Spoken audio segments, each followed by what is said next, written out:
नमस्कार बच्चों, स्वागत है आपका। मैं नितिन श्रीवास्तव आपका स्वागत करता हूं आपके चैनल यूनिक ऑनलाइन गुरु पर। और मैं उपस्थित हूं आपके लिए आगामी 22 अगस्त से शुरू होने वाली जो थ्योरी की परीक्षाएं हैं, जिसका एडमिट कार्ड बच्चों आज ही आया है।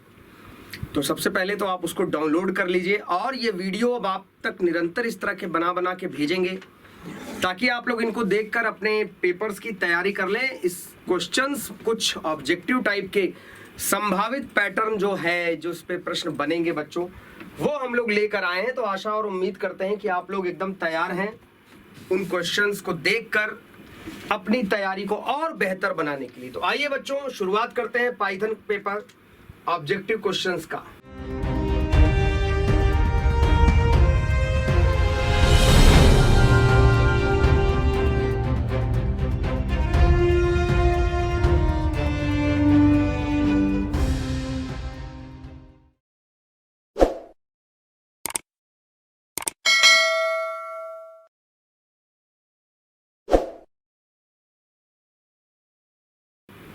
सबसे पहला question, who is the father of Python? Python के पिता कौन हैं? 4 ऑप्शंस बच्चों दिए हुए हैं, आप देख रहे हैं आपके सामने। बहुत ही आसान सा प्रश्न है, इसमें कोई शंका किसी के मन में होनी नहीं चाहिए। चार्ल्स बेबेज वो हो नहीं सकते, वो कंप्यूटर के बच्चों क्या हैं, फादर कहे जाते हैं। डेनिस रिची साहब भी नहीं हो सकते क्योंकि वो सी लैंग्वेज के होते हैं। देखिए, तर्क के साथ उत्तर प्रमुख प्रस्तुत कर रहा हूं।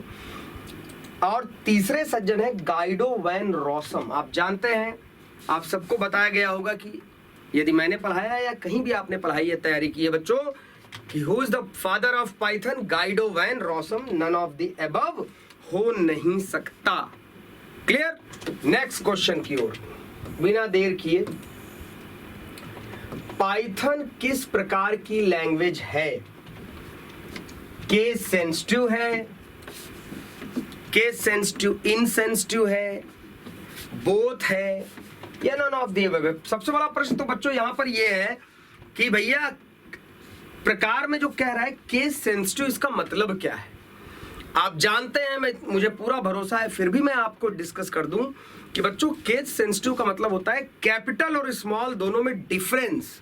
और पाइथन केस सेंसिटिव लैंग्वेज है, उसके जितने भी कीवर्ड्स हैं ऑलवेज बच्चों आप उनको बताया गया है कि आप उनको स्मॉल केस में लिखें, like if, else, break, continue, import, def, etcetera. तो निश्चित तौर पे इस प्रश्न का उत्तर बच्चों दूसरा, तीसरा या चौथा तो हो ही नहीं सकता। केस इनसेंसिटिव नहीं है, बोथ हो नहीं सकता, नन ऑफ द अबव हो नहीं सकता। तो पहला आंसर होगा क्वेश्चन नंबर 2 का केस सेंसिटिव। चलिए अगले प्रश्न की ओर चलते हैं। A program which translates a high level language programming to machine language is called.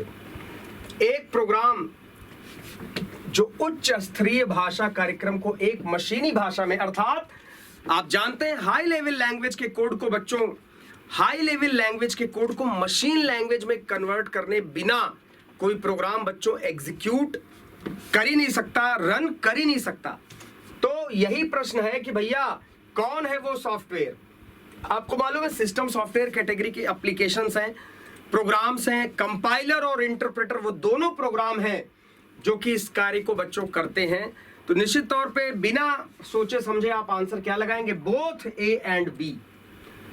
यहाँ पे ए एंड बी तो सही नहीं होगा, ऑप्शन में होना चाहिए था बोथ 1 एंड 2, बट कोई बात नहीं, मतलब वही निकल रहा है, तो बोथ ए एंड बी भी चलेगा। तीसरा उत्तर सही होगा। आइए नेक्स्ट प्रश्न की ओर अब आपको ले चलते हैं बच्चों। A sequence of instruction in a computer language to get the desired result. Set of instruction क्रमानुसार जो लिखे जाते हैं ताकि जिनका कोई परिणाम आ सके, तो वो क्या है? An algorithm, a decision table, a program, या नन ऑफ दीज? बताइए बच्चों क्या होगा? एल्गोरिथम में इंस्ट्रक्शन नहीं होते, डिसीजन टेबल में लॉजिकली टेबलर फॉर्म में दिखाया जाता है flow of program. None of the above हो नहीं सकता बच्चों, इसका आंसर होगा तीसरा। The third number is the correct answer of this question. आशा करते हैं आपको बच्चों समझ में आ रहा होगा। देखिए, कंपाइलर्स के द्वारा क्वेश्चन नंबर 5, किस प्रकार की त्रुटियों को सही किया जाता है।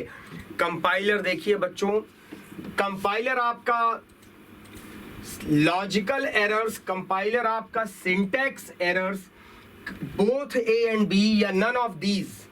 तो देखो बच्चों, कंपाइलर लॉजिकल एरर कभी दूर नहीं कर सकता, ये बात ध्यान से सुन लीजिए। Compiler can not correct the logical error, सिर्फ तुम दूर कर सकते हो, प्रोग्रामर दूर कर सकता है और कोई नहीं कर सकता। सिंटैक्स एरर को वो दूर कर सकता है, बोथ होगा नहीं, नन होगा नहीं। तो इसका करेक्ट आंसर होगा क्वेश्चन नंबर 5 का बच्चों करेक्ट आंसर क्या होगा? 5 ही है ना, 2 बिल्कुल, सिंटैक्स एरर। छठवें क्वेश्चन को आइए। एक एल्गोरिथम को सबसे अच्छा इस रूप में प्रदर्शित किया जाता है, बताइएगा। क्वेश्चन नंबर 6 क्या है? कैसे एल्गोरिथम को डिफाइन कर सकते हैं? कंप्यूटर लैंग्वेज कहेंगे नहीं, ब्रांच ऑफ मैथमेटिक्स कहोगे नहीं, none of this.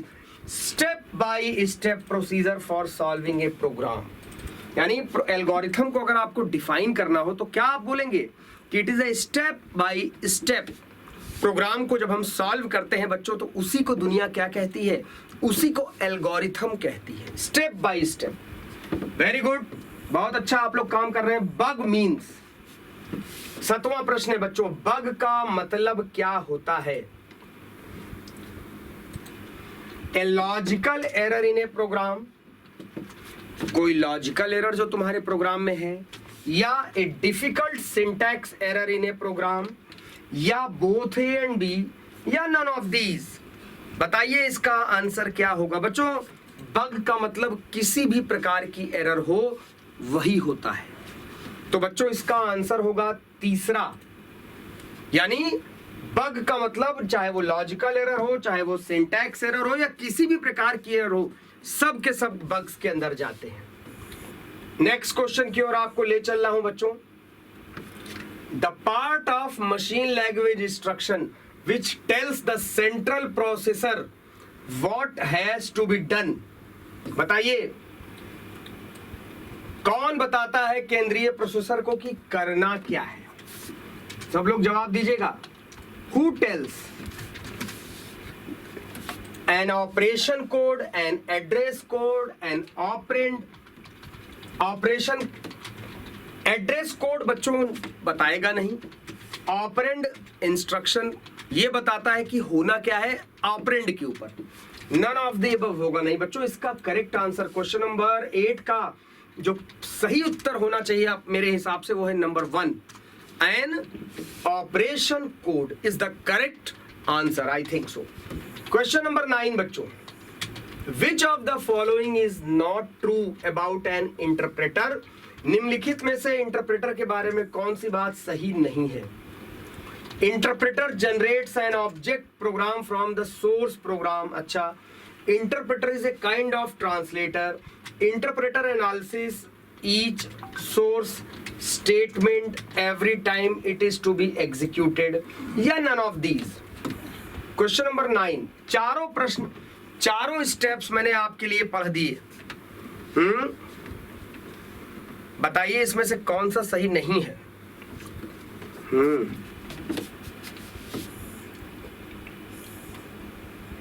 Interpreter is a kind of translator, ये सही है। Interpreter analyses each source statement every time, ये भी सही है। बच्चों पहला नहीं सही है। ये बात कंपाइलर के लिए लागू होती है कि कंपाइलर जनरेट्स करता है ऑब्जेक्ट प्रोग्राम या ऑब्जेक्ट कोड सोर्स कोड से, और वो ऑब्जेक्ट कोड सेव हो जाता है। इसीलिए एक बार कंपाइल हो जाए आपका प्रोग्राम, तब दोबारा बार बार उसको कंपाइल करने की रिक्वायरमेंट नहीं होती। तो इसका उत्तर होगा नंबर 1। अब इसके बाद the errors that can be pointed out by the compiler are, वो कौन सी एरर है जिसको कंपाइलर तुम्हारा बच्चों पॉइंट आउट करता है? कंपाइलर द्वारा बताई जा सकने वाली त्रुटियां बताओ। Syntax error, semantics error, implementation error, या नन ऑफ दीज। जवाब दीजिए बच्चों, क्या आंसर होना चाहिए इसका?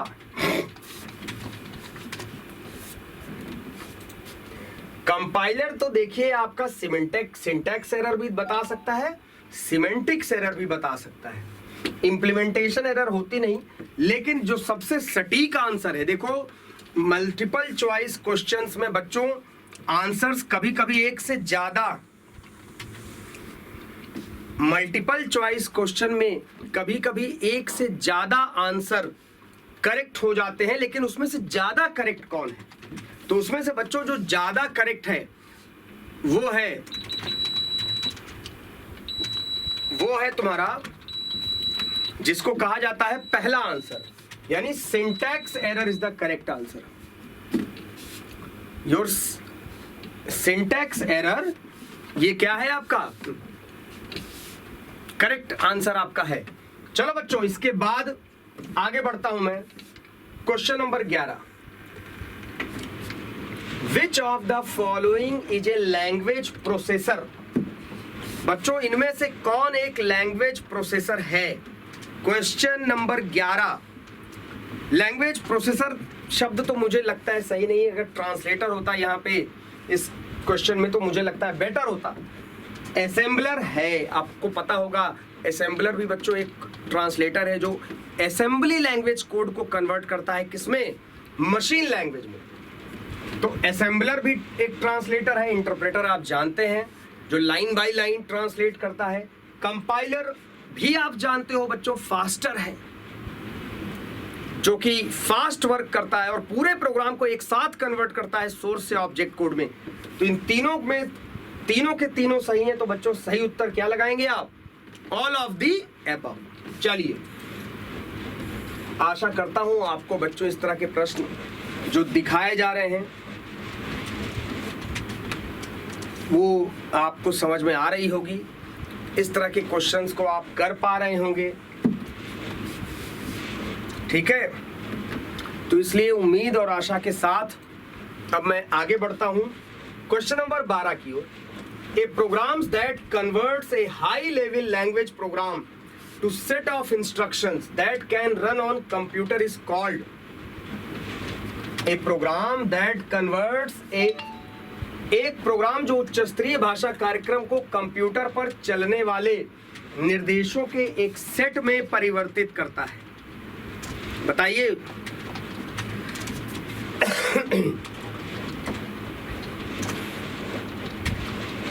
a high level language program to a set of instructions that can run on a computer, compiler, debugger, editor या none of these? बताओ भाई कौन सा प्रश्न है ये? Question number 12। क्वेश्चन नंबर 12, देखो भैया कौन सा वो प्रोग्राम है, कौन सा वो प्रोग्राम है जो कि कन्वर्ट करता है कोड को ताकि वो मशीन के द्वारा रन कर सके। तो इसमें से आप बताइए, डिबगर करेगा नहीं, एडिटर करेगा नहीं, नन ऑफ द अबव होगा नहीं, कौन सा सही आंसर होगा? कंपाइलर। आइए आगे बढ़ता हूं बच्चों। Question number 13, the name given to a sequence of instruction in a computer language to get the desired result. Computer की भाषा में लिखा गया, कंप्यूटर की भाषा में लिखा गया वो कौन सा सीक्वेंस ऑफ इंस्ट्रक्शन होता है जिसके रिजल्ट आपको मिलते हैं? तो देखिए बच्चों, प्रोग्राम, एल्गोरिथम, सूडो कोड या डिसीजन टेबल। बताइए आपके हिसाब से इसका आंसर क्या होना चाहिए बच्चों? जवाब दीजिए। कंप्यूटर की भाषा में लिखा जाएगा तो वो ना एल्गोरिथम होगा, वो तो सिंपल अंग्रेजी है। सूडो कोड भी नहीं होगा वो छद्म कोड है, उस कंप्यूटर नहीं चलाएगा। डिसीजन टेबल कोड चलता नहीं है भैया, चलाता सिर्फ कंप्यूटर किसको है बच्चों? प्रोग्राम को। प्रोग्राम वो कोड है जिसको कंप्यूटर एग्जीक्यूट करता है और किसी को नहीं करता। तो इसका करेक्ट आंसर होगा 1 number, the language that understand by a computer without translation. वो कौन सी भाषा है बड़े भाई? वो कौन सी भाषा है जिसको तुम्हारा कंप्यूटर बिना ट्रांसलेट किए चलता है? हाई लेवल को चलाएगा नहीं, मिड लेवल को चलाएगा नहीं, कमांड लैंग्वेज कोई होती नहीं, हाई लेवल को वो चलाएगा नहीं बिना ट्रांसलेट किए, पीछे आप जाग रहे हो। असेंबली लैंग्वेज को वो चलाएगा नहीं बिना ट्रांसलेट किए, असेंबलर चाहिए। तो भैया कौन सी वो लैंग्वेज है? नंबर 4, इसका सही आंसर होगा 4 नंबर, मशीन लैंग्वेज, जो बिना ट्रांसलेशन के बच्चों चल जाएगी। 15 नंबर प्रश्न पे आते हैं। The mapping for assembly language instruction into machine language. Machine भाषा के निर्देशों में असेंबली निर्देश के लिए मानचित्रण है many to one, one to many, one to one या मेनी टू मेनी। बताइए सब लोग क्या आंसर होगा? असेंबली लैंग्वेज का मशीन लैंग्वेज में भैया ना मेनी टू वन होगा ना one to many, one to one machine, assembly language to machine language, machine language to assembly, one to one interaction. तो इसका आंसर होगा तीसरा। आइए आगे बढ़ते हैं। Which of the following is not part of execution flow during debugging? Debugging के दौरान इसमें से कौन सा flow of execution तरीका नहीं है? Step up, step over, step out। बताइए भाई क्या आंसर होगा इसका? 16 नंबर क्वेश्चंस का answer step over, step up, step out या नन ऑफ दीज। तो बच्चों इसमें से स्टेप ओवर भी होता है, स्टेप आउट भी होता है, नन ऑफ दीज होगा नहीं। तो इसका आंसर होगा 1 नंबर स्टेप अप होगा। आगे चलता हूं। Identify the correct sequence of step to run a program. देखिए इनमें से कौन सा वो स्टेप होगा जो प्रोग्राम को रन कराने के लिए जरूरी है? बताइए भाई। क्वेश्चन नंबर 17 देखिए, क्वेश्चन नंबर 17 में कई सारे सीक्वेंस दिए हैं। Link, load, code, compile and execute. Code, compile, link, execute and execute, ये तो गलत है। दूसरा वाला देखिए, code, compile, link, load and execute. Code, compile, link, load and execute, ये दोनों सेम हो गए। तीनों में गड़बड़ी है। पहला सही है, लिंक है, फिर लोडिंग है, कोड है, कंपाइल है और क्या है? एग्जीक्यूट है पहला। आइए इसके बाद आगे बढ़ते हैं बच्चों। क्वेश्चन नंबर 18 को देखिए। इनमें से कौन सा वो सॉफ्टवेयर है जो ट्रांसलेट करता है source code into object code? तो बहुत सीधी सी बात है, सोर्स कोड से ऑब्जेक्ट कोड में बनाने का जो कार्य है वो बच्चों कंपाइलर, इंटरप्रेटर, असेंबलर या नन में से सिर्फ कंपाइलर करता है। और कोई सॉफ्टवेयर सोर्स कोड से ऑब्जेक्ट कोड नहीं बनाता ताकि उसको सेव किया जा सके for future reference. Question number 19 देखो। Test should be conducted every possible. हर संभव के लिए परीक्षा आयोजित की जानी चाहिए। Flow chart, pseudo code, chart और ग्राफ। बताइए क्वेश्चन नंबर 19 का क्या आंसर होना चाहिए आपके हिसाब से बच्चों? हर संभव परीक्षा के लिए फ्लो चार्ट कोई टेस्ट होता नहीं, चार्ट और ग्राफ कुछ होता नहीं। टेस्टिंग यहाँ पर जिसकी थ्रू होगी वो बच्चों सूडो कोड या कहें तो वो आभासी कोड होगा जिसके थ्रू टेस्टिंग होगी। तो ये हो गया क्वेश्चन नंबर 19 बच्चों। 20 number question, which symbol is used to test condition in a flow chart? बड़ा इंपॉर्टेंट क्वेश्चन है, कई बार आया है आपके पेपर में बच्चों, तो ध्यान से इसको समझिए। कौन सा वो सिंबल है जिसकी मदद से आप टेस्ट करते हैं कंडीशन को? टर्मिनल होगा नहीं, प्रोसेस होगा नहीं, आईओ होगा नहीं, साफ साफ डिसीजन। और डिसीजन में भी बच्चों कौन सा बॉक्स होता है यूज? तो ये देख लो, आपका ये सिंबल डायमंड शेप दिख रहा है ना आपको, इसी में आप कंडीशन लिखते हैं, if A greater than B, true या फॉल्स, व्हाटएवर। तो आशा करते हैं बच्चों आप लोग को समझ में आ रहा है। और इस प्रकार से हम आगे बढ़ते हुए क्वेश्चन नंबर 21 की ओर आ रहे हैं। What is testing process first goal? Testing process का पहला लक्ष्य क्या है? बग प्रिवेंशन, एनालिसिस, टेस्टिंग या all of the above? Question number 21 का आंसर बच्चों टेस्टिंग का सबसे बड़ा लक्ष्य तो ये होगा ना, एनालिसिस तो बाद में होगी, लेटर ऑन होगी, टेस्टिंग तो हो ही रही है, ये ऑप्शन ही गलत है, ऑल ऑफ दीज हो नहीं सकता।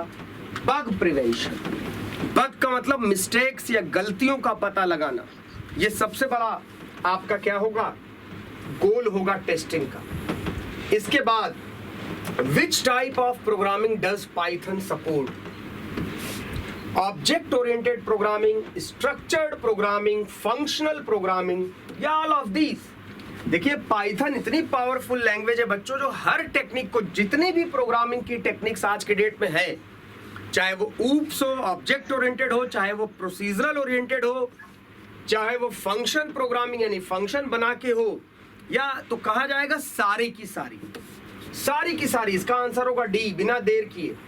Is Python case sensitive when dealing with identifiers, बिल्कुल बिना डाउट के बच्चों, बिना डाउट के yes.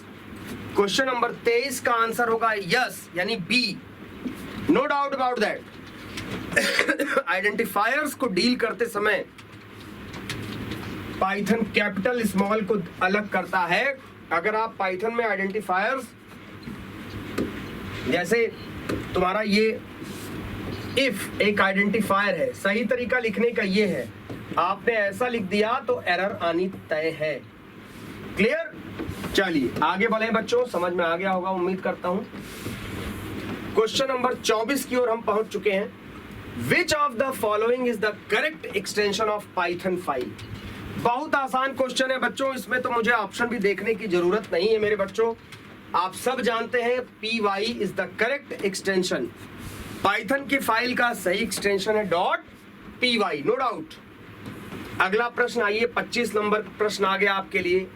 Is Python code compiled और इंटरप्रेटेड, क्या पाइथन कोड संकलित या व्याख्या किया गया है? Python code is both compiled and interpreted, गलत है। पाइथन कोड इज नाइदर न कंपाइल्ड एंड इंटरप्रेटेड, फॉल्स है। Python code is only compiled, false है, सिर्फ इंटरप्रेटेड होता है।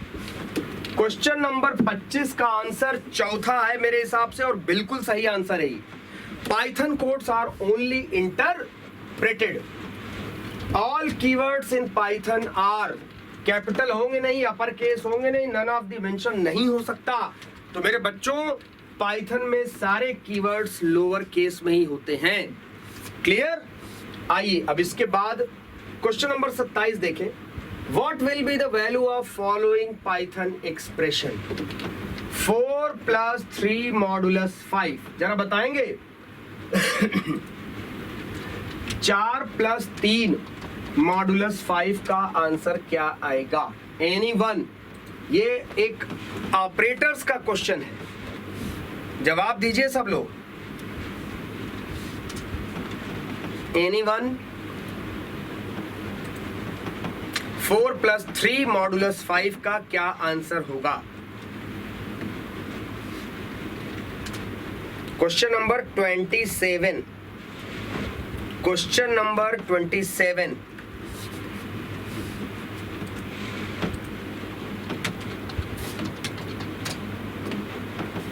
देखिए ये आपके सामने है बच्चों, आपके सामने मैं सीधे दिखा रहा हूं। क्या है प्रश्न? 4 plus 3 और मॉडुलस 4 plus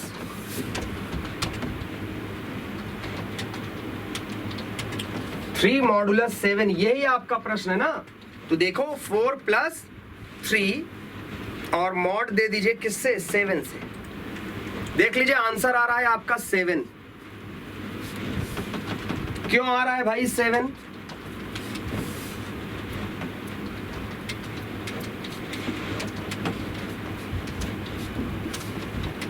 कोई बता सकता है?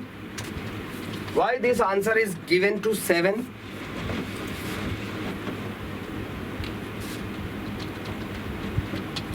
तो बच्चों वो इसलिए आ रहा है, अब आपको अर्थमेटिक ऑपरेटर समझना पड़ेगा, या कहें ऑपरेटर प्रेसिडेंस को समझना पड़ेगा। यहां पर क्या है, सबसे पहले सॉल्व होगा 3 मॉडुलस 7, तो 3 में मॉडुलस 7 से लोगे तो बेटा आपका 0 बढ़ जाएगा, तो शेष बचेगा 3, और 3 और 4 बनता है 7। इसलिए देखिए, इसीलिए मैंने पाइथन से के सामने आपके कर दिया। तो इसका करेक्ट आंसर होगा बच्चों ए, यानी 7 होगा। आशा करते हैं यहां तक आपको समझ में आ गया है। प्रैक्टिकल वाले क्वेश्चन आपके सामने लाइव दिखाऊंगा ताकि आपको भी अंदाजा हो जाए बच्चों। 28 number, which of the following is used to define a block of code in Python. Python में ब्लॉक को इंडेंटेशन के थ्रू हैंडल करते हैं, स्पेस से। याद रखिएगा, सी में करली था, जावा में करली था, ज्यादा आसान था, यहाँ थोड़ा सा मामला गड़बड़ाता है। तो यहाँ इंडेंटेशन के थ्रू 28 नंबर का ए आंसर लगाइए, कोई कुछ भी कहे, पहला आंसर होगा। क्लियर? इसके बाद which keyword is used for function in Python. Python में ना फंक्शन चलता है, ना फन, ना डिफाइन, यहाँ डेफ चलता है।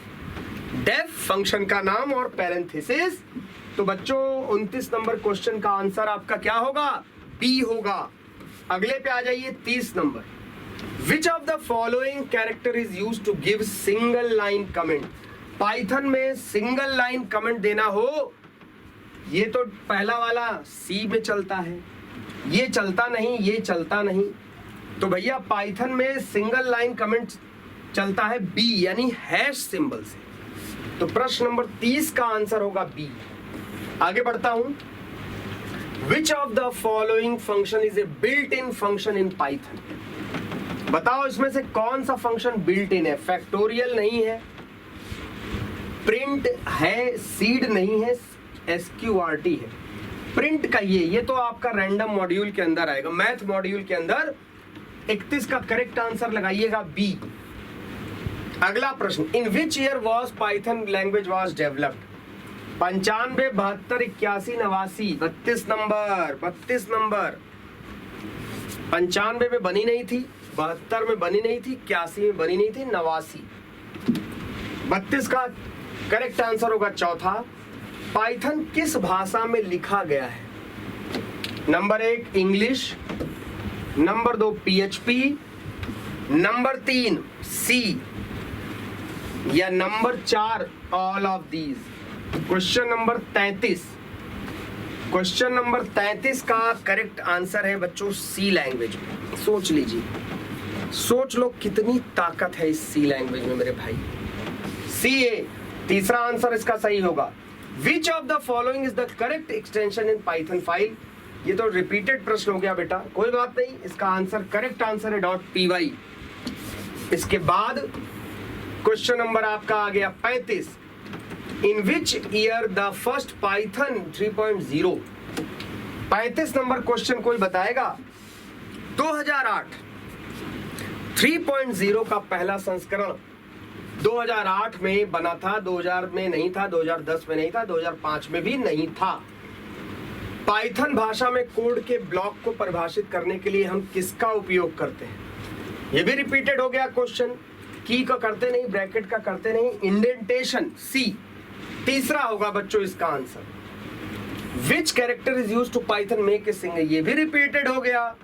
37 का आपका करेक्ट आंसर होगा 1 2 तो होगा नहीं, 3 ही होगा, हैश से करते हैं। और 38, निम्नलिखित में कौन सा पाइथन बिल्ट इन फंक्शन है?